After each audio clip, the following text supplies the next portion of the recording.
तुम्हा सर्वांचे आपल्या या जीवन साधना यूट्यूब चॅनलमध्ये मी स्वागत करतो. कोकणातील सर्वात जागृत देवस्थानाबद्दल आज मी ह्या व्हिडिओमध्ये तुम्हाला माहिती देणार आहे. कोकण म्हटलं की आपल्या तिकडच्या नारळाच्या बागा, हापूस आंबे, फणस, त्याचबरोबर तिथले समुद्रकिनारे हे आपल्याला दिसतात. याच कोकणच्या भूमीला परशुरामांची भूमी असं देखील आपण म्हणतो. पण याच कोकणात अनेक देवींची पण जागृत देवस्थानं आहेत आणि अशा प्रत्येक देवस्थानाची काही ना काही कथा आणि त्याच्यामागे इतिहास देखील आहे. जर तुम्ही कोकणातील सिंधुदुर्ग जिल्ह्यामध्ये भटकंती करीत असाल आणि एखाद्या मंदिरात जर तुम्हाला वारुळ दिसले तर आश्चर्यचकित होऊ नका, कारण ती वारुळे नुसती वारुळे नसून मंदिराचाच एक अविभाज्य भाग आहेत, म्हणजेच देवीचं रूप आहे. देवीचं वास्तव्य त्या वारुळांमध्ये आहे. कोकणात वारुळ आणि सातेरी देवस्थान असं तुम्हाला समीकरण दिसून येईल. सातेरी देवी ही नागकन्या असल्याने कोकणात सातेरी देवीच्या मंदिरात मोठी वारुळे तुम्हाला दिसतील. या वारुळ महिम्यावर आज मी तुम्हाला महत्त्वाचं सांगतो. तर काय आहेत ती वारुळं आणि मंदिराच्या आतमध्ये ही वारुळं कशासाठी आहेत आणि लोक त्याची पूजा का करतात आणि अशी एक दोन नाही तर तब्बल 79 मंदिरं सातेरीच्या नावाने सिंधुदुर्गात आहेत. तर अशीच अतिप्राचीन आणि जागृत देवस्थान असलेल्या सातेरी देवीच्या मंदिराचं आज तुम्हाला महत्त्व मी ह्या व्हिडिओमध्ये सांगतो. बघा, पहिलं मंदिर आहे बिळवस, सातेरीचे जलमंदिर. अनेक रीतिरिवाज व धार्मिक परंपरा आपल्या कोकणात मोठ्या श्रद्धेने जोपासल्या जातात. मालवण तालुक्यातील बिळवस सातेरी मंदिर हे प्रसिद्ध असून कोकणात आढळणाऱ्या सातेरी देवींच्या मंदिरापैकी हे एकमेव जलमंदिर असून आषाढ महिन्यात या देवीचा जत्रोत्सव होतो. सातेरी देवीचे जलमंदिर हे सुमारे 800 वर्षांपूर्वीचे असून जैन घराण्यातील एका भक्ताने ते बांधले होते. याबद्दल असं देखील लोक बोलतात की या तलावाच्या मधोमध असलेल्या वारुळातून रक्त येऊ लागले. त्यावेळी तेथील एका ग्रामस्थाच्या स्वप्नात देवीने दृष्टांत दिला, माझे वास्तव्य या मातीच्या वारुळात आहे आणि जनावरांपासून त्रास होत असल्याने या ठिकाणी तुम्ही देवालय बांधा. देवीचा दृष्टांत समजून ग्रामस्थाने त्या ठिकाणी देवालय बांधले. गाभाऱ्यात 7 ते 8 फुटांचे वारुळ असून या वारुळातच शेष रूपाने देवीचे वास्तव्य असून अनेक भक्तांना देवीने शेष रूपात दर्शन दिले आहे. मसुऱ्याच्या बारावड्यांची श्रीदेवी सातेरी ही मूळ देवी मानली जाते. मंदिर परिसरातच नव्हे तर संपूर्ण गावात दारूबंदी असून तेथे गावकरी दारूला स्पर्श देखील करत नाहीत. त्याचबरोबर मालवण शहरातील देऊळपाडा भागात देखील सातेरी देवीचं मंदिर आहे आणि ह्या देवीची यात्रा ही श्रावण महिन्यामध्ये भरते. दुसरं जागृत ठिकाण ते म्हणजे म्हापणमधील श्रीदेवी शांतादुर्गा. वेंगुर्ल्या तालुक्यातील म्हापण गावचे ग्रामदैवत श्रीदेवी सातेरी म्हणजेच शांतादुर्गा ह्या नावाने प्रसिद्ध आहे. ही देवी वारुळातूनच प्रगट झाली आहे. या ठिकाणी मंदिरात जी देवीची मूर्ती दिसते त्या मूर्तीजवळ देवीचे वारुळ आहे. या वारुळात फार मोठी शक्ती आहे असे तेथील ग्रामस्थ सांगतात. दरवर्षी गुढीपाडव्याच्या दिवशी येथे मोठी यात्रा भरते. हे देवस्थान पंचक्रोशीतील भाविकांचे श्रद्धास्थान आहे. हे देवस्थान जागृत देवस्थानांपैकी एक असून गुढीपाडवा त्रिपुरी पौर्णिमेला या दिवशी भाविक न चुकता देवीचे दर्शन घेण्यासाठी येतात. या वारुळाच्या बाजूला देवीची मूर्ती मातीची असून त्यावर कोणताही परिणाम होत नाही. देवीची मूर्ती आणि वारुळाचे दर्शन घेतल्याने भाविकांना समाधान मिळते. या वारुळात साप असल्याचे सांगितले जाते. देवीच्या मूर्तीची पाणी व अन्य कारणाने झीज झाल्यास या वारुळाची माती दुधात कालवून लावली जाते. देवीचा गाभारा लाकडी असून वारुळ त्याला टेकलेले आहे. वारुळाला लहान मुलांसह मोठे देखील आपण स्पर्श करू शकतो आणि प्रदक्षिणा घालू शकतात. शके 1100 ते 1200च्या दरम्यान या वारुळाला इतिहास आहे असं मानलं जातं. त्यानंतर पुढचं महत्त्वाचं ठिकाण म्हणजे नेरूर येथील श्रीदेवी सातेरीचं मंदिर. कुडाळ तालुक्यातील नेरूर देऊळपाडा येथील प्रसिद्ध कलेश्वर मंदिराच्या परिसरात श्रीदेवी सातेरीचं देवस्थान आहे. मंदिराचे नव्याने बांधकाम करण्यात आलेले असून या मंदिरातील वारुळ भव्य आहे. नवीन मंदिराची उभारणी करताना वारुळाची विशेष काळजी घेण्यात आली. हे मंदिर फार जुने आहे असे तेथील जाणकार सांगतात.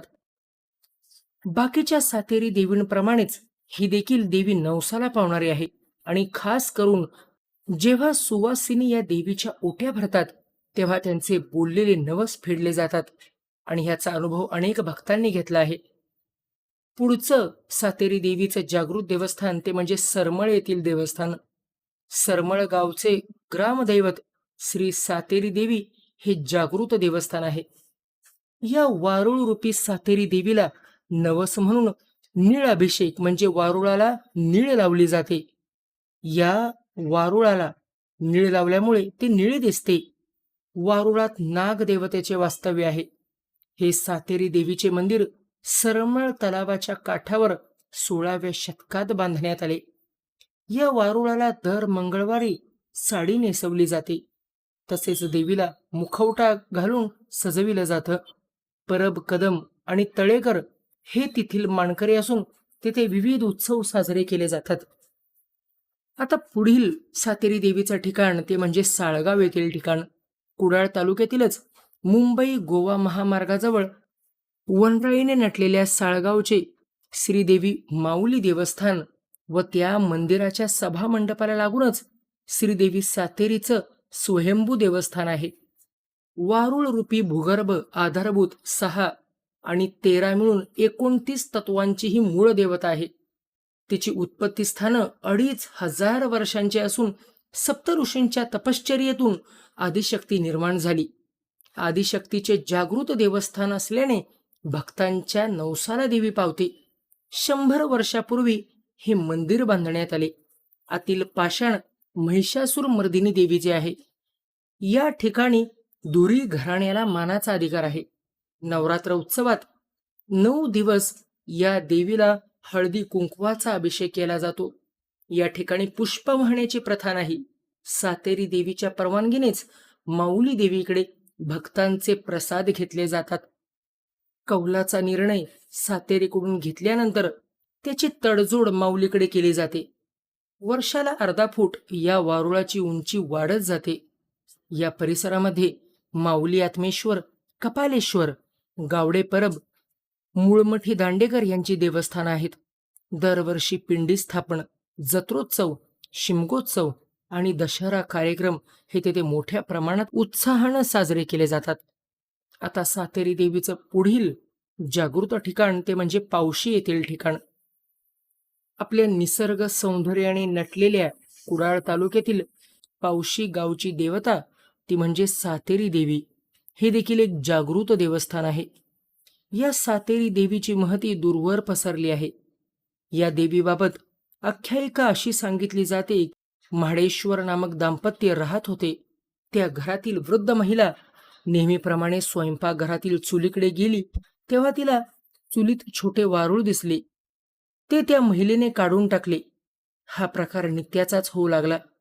एके दिवशी त्या वृद्धेच्या स्वप्नात येऊन दृष्टांत देवीने दिला की या वारुळात माझे वास्तव्य आहे. त्यानंतर या वारुळाची वाढ होऊ लागली. वारुळ इतके मोठे झाले की घराच्या छपरावरून बाहेर पडू लागले. त्यावेळी त्या दाम्पत्यांना भीती वाटू लागली. त्या दाम्पत्याने वारुळाला कापड बांधून विनंती केली की तू वाढू नकोस. त्यानंतर त्या वारुळात वाढ नाही झाली. सध्या त्या वारुळाची उंची 14 ते 15 फूट आहे. त्यावर पांढऱ्या रंगाचे कापड बांधलेले आहे. तो त्या दाम्पत्याने वारुळावर टाकलेला होता. दरवर्षी मे महिन्याच्या दुसऱ्या सोमवारी नीळ उत्सव साजरा केला जातो. सिंधुदुर्गासह मुंबई, गोवा, कोल्हापूर तसेच महाराष्ट्रातील इतर काही भागातून येथे भाविक उपस्थित राहतात. सातेरी देवी नवसाला पावणारी देवी म्हणून प्रसिद्ध आहे आणि बोललेले सर्व भक्तांचे नवस ही देवी पूर्ण करते. सातेरी देवीचं अजून एक जागृत ठिकाण ते म्हणजे निसर्गाच्या विविधतेने नटलेल्या मसुरे गावातील देवस्थान. मसुरे गावात देऊळवाडा येथील श्री माऊली मंदिर हे वारुळ असलेले मंदिर आहे. या मंदिराचा गाभारा प्रशस्त व चौकोनी असून त्यामध्ये देवी माऊली वारुळ स्वरूपात आहे. वारुळाचा परीघ सुमारे 20 फूट असून शेंड्यांकडे निमुळती होत जाऊन तिची उंची 15 फूट आहे. नवरात्र उत्सवाच्या अगोदर वारुळ काळसर दगडी रंगाने रंगून त्यावर चुन्याच्या उभ्या रेषा काढल्या जातात. येथे दसऱ्याला मोठा उत्सव होतो. तर अशी ही वारुळ आणि देवी सातेरीच्या सर्व जागृत मंदिरांची मी थोडक्यात माहिती या व्हिडिओमध्ये तुम्हाला दिली. साधकांनो, तुम्ही देखील शक्य असल्यास या जागृत देवस्थानांना भेट देऊन तुम्ही आशीर्वाद घ्या. आशा करतो की ही माहिती तुम्हाला महत्त्वपूर्ण वाटली असेल. अशाच महत्त्वाच्या माहितीकरिता आपल्या जीवन साधना यूट्यूब चॅनलला अवश्य सबस्क्राईब करा आणि ह्या व्हिडिओला एक लाईक आणि एक शेअर अवश्य करा. तुमच्या ज्या प्रतिक्रिया असतील त्या कमेंटच्या माध्यमातून तुम्ही लिहू शकता. तुमचे जे काही प्रश्न असतील ते प्रश्न तुम्ही दत्तमाझालाडका@gmail.com या ईमेल आय डीवर तुम्ही विचारू शकता. आणि अशाच महत्त्वाच्या माहितीकरता तुम्ही आपल्या या जीवन साधना यूट्यूब चॅनेलला सबस्क्राईब अवश्य करा. आज्ञा असावी. इति श्री गुरु दत्तात्रेय प्रणमस्तु. श्री गुरुदेव दत्त.